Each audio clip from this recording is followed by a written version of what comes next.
आज मेरा सौभाग्य है कि मैं बाबा भूतनाथ जी के मंदिर में गई, मैंने दर्शन किया। जाते वक्त मैं देख रही थी कि आप सब यहाँ पे बैठे हैं और काफी धूप भी है। आपने इतना इंतजार किया, इसके लिए मैं आपकी बहुत बहुत आभारी हूँ।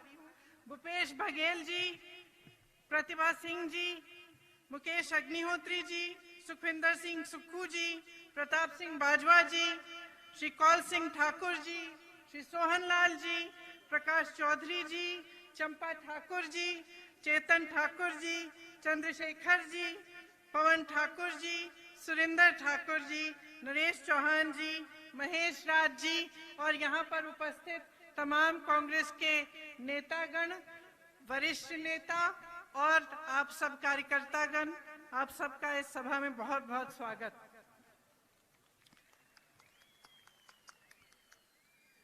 आज जैसे आप सबने कहा, हम दो महापुरुषों की याद करते हैं।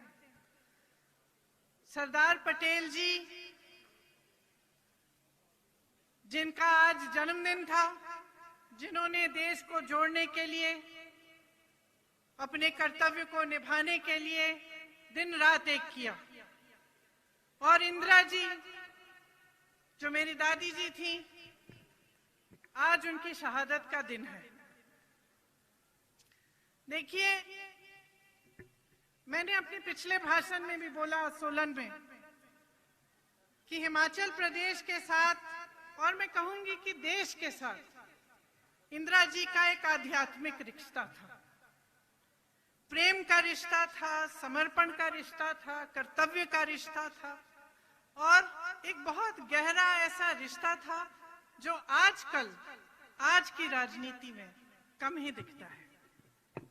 अगर आज उनकी शहादत के 40 साल बाद भी अगर मैं यूपी के किसी छोटे गांव में जाती हूं, जहां आज के आधुनिक समय में भी पहुंचना मुश्किल होता है, और वहां मुझे कोई मिलता है जो कहता है कि दीदी आपकी दादी आई थी, हमने उनके लिए यहाँ पे खीर बनाई, आपके लिए भी वही खीर बना के हम आपको देना चाहते हैं।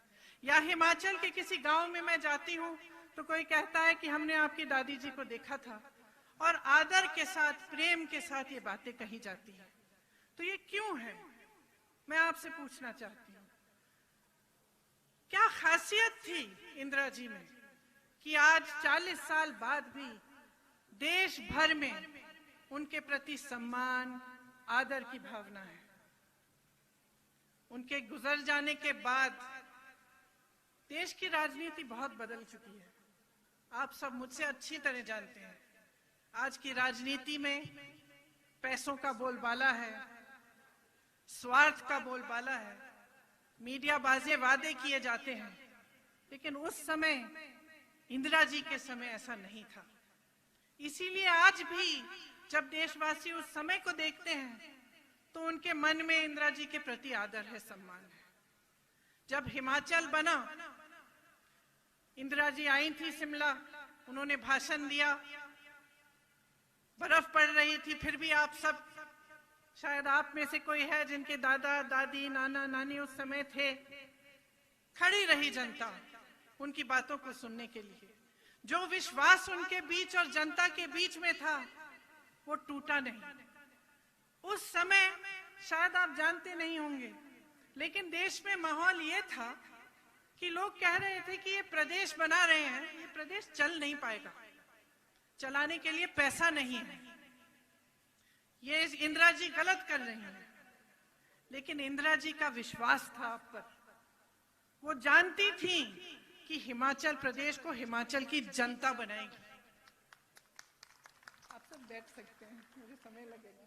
बैठ जाइए, नहीं बैठ जाइए, बैठ जाइए, आप भी बैठ जाइए जी।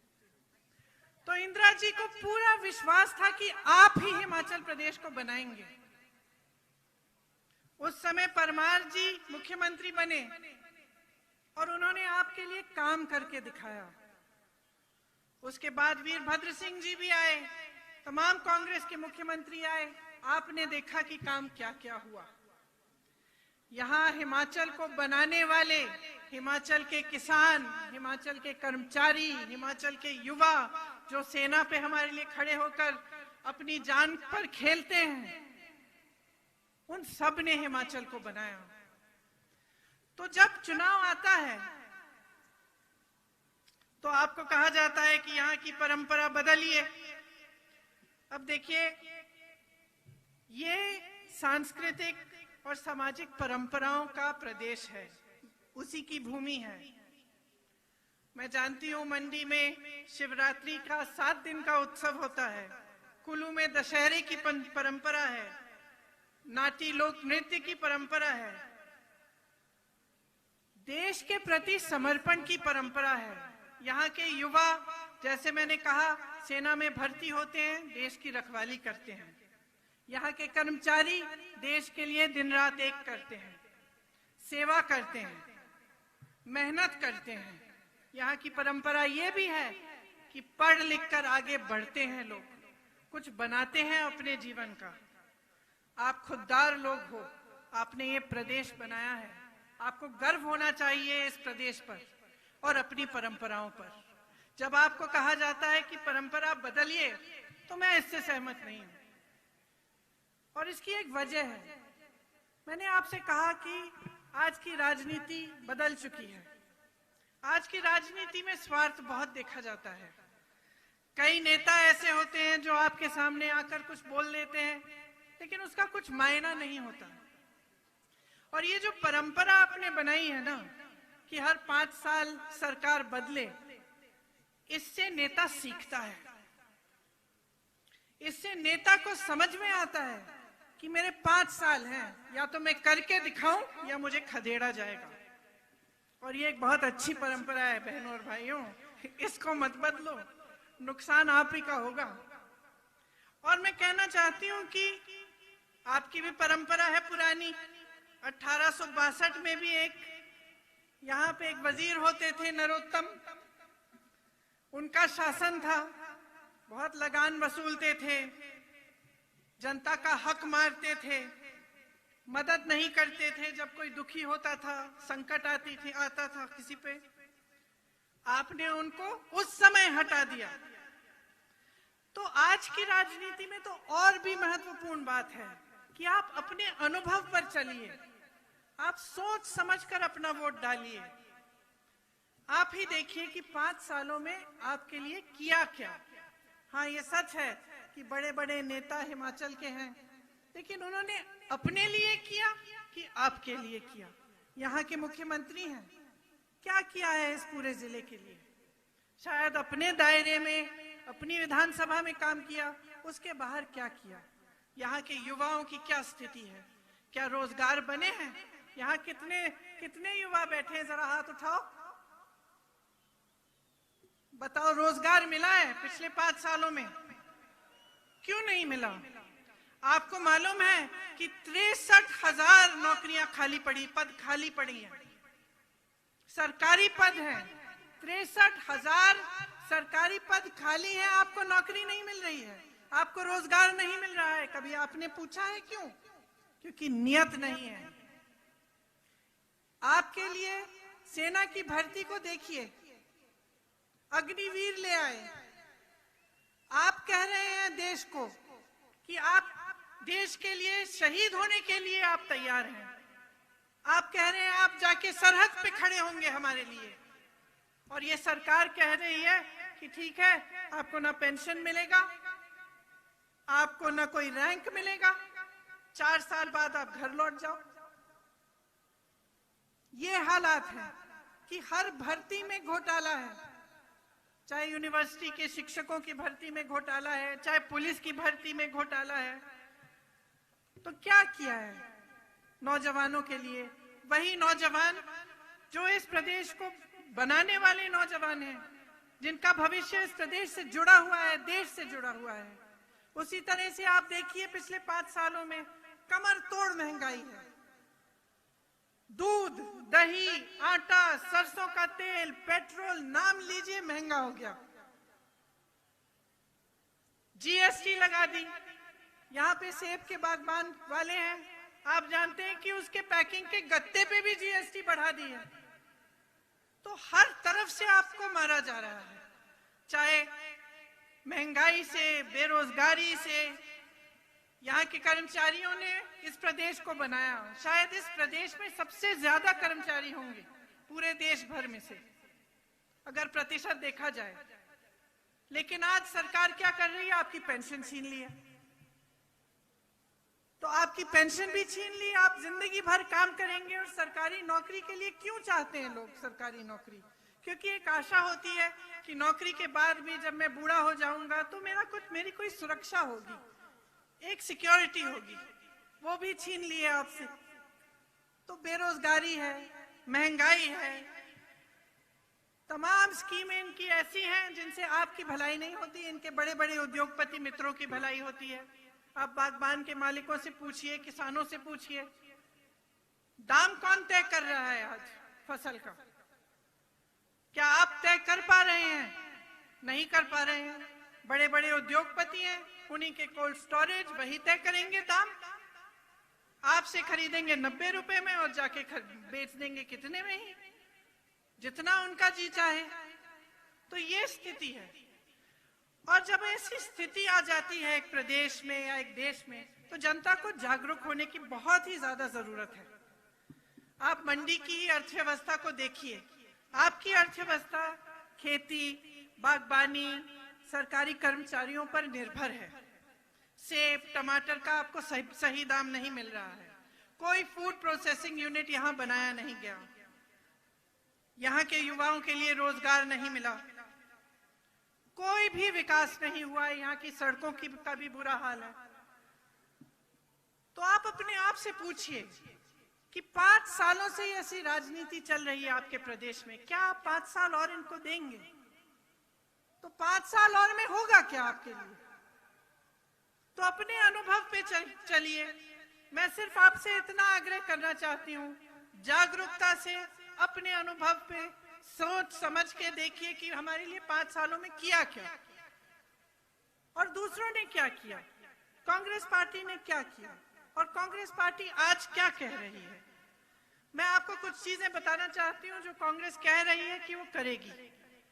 फिर आप देखिए कि कांग्रेस के प्रदेशों में जब उन्होंने वादा किया, क्या वो वादे रखे?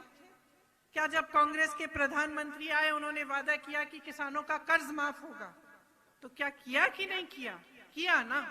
बघेल जी बता रहे थे कि अपने प्रदेश में जब ऐसा वादा किया तो सरकार बनते ही 3 घंटे बाद उन्होंने ये काम करना शुरू कर लिया। आज हिमाचल में हम कह रहे हैं कि जब मंत्रिमंडल पहली बार मिलेगा, अगर हमारी सरकार बनेगी, उसी मीटिंग में ये घोषणा आएगी उस मीटिंग में से निकलकर कि पुरानी पेंशन आपको वापस मिलेगी। हम कह रहे हैं कि ये जो 63,000 खाली पद हैं, इनको भरा जाएगा। इससे ज्यादा आपको 1 लाख रोजगार आपको उसी कैबिनेट मीटिंग में तय होके उस दिन से मिलना शुरू होगा। 5 सालों में हम कह रहे हैं कि कम से कम 5 लाख रोजगार हम बना के दिखाएंगे। जो मेरे युवा मित्र हैं यहाँ, आप सब जिन्होंने हाथ उठाया, 680 करोड़ का एक स्टार्टअप फंड बनाएंगे जिसमें 0% ब्याज पे आपको मदद मिलेगी। आप अपना छोटा कारोबार बनाना चाहते हैं, बिजनेस बनाना चाहते हैं, आपको पैसे मिलेंगे और एकदम 0% ब्याज मिलेगा उस पर, ताकि आप अपने पैरों पे खड़े हो सके। हर गांव में हम मोबाइल क्लिनिक बनाना चाहते हैं। आपको मालूम होगा कि वीरभद्र सिंह जी के समय में कितने आपके जो प्राइमरी हेल्थ केयर सेंटर हैं वो बने थे, लेकिन आज के दिन वो ठीक तरह से चल नहीं रहे हैं। हम चाहते हैं कि इनको फिर से अच्छी तरह से चलाया जाए और हर गांव तक मोबाइल क्लिनिक जाए। हर विधानसभा में हम 4 अंग्रेजी के मीडियम स्कूल बनाना चाहते हैं। तो आप ही देखिए, ये तो कुछ ही चीजें हैं। हमारे घोषणा पत्र में बहुत ऐसी चीजें हैं जो हम आपकी भलाई के लिए करना चाहते हैं। आप अपना अनुभव देखिए। कांग्रेस ने मंडी में IIT बनाई, 24 घंटे पानी को उपलब्ध किया, सुअरेज सिस्टम बनाया, सचिवालय बनाया, शासन प्रशासन के लिए मंडी में एक सेंट्रल जोन बनाया। वीरभद्र सिंह जी ने गांव-गांव में पाठशालाएं बनाई।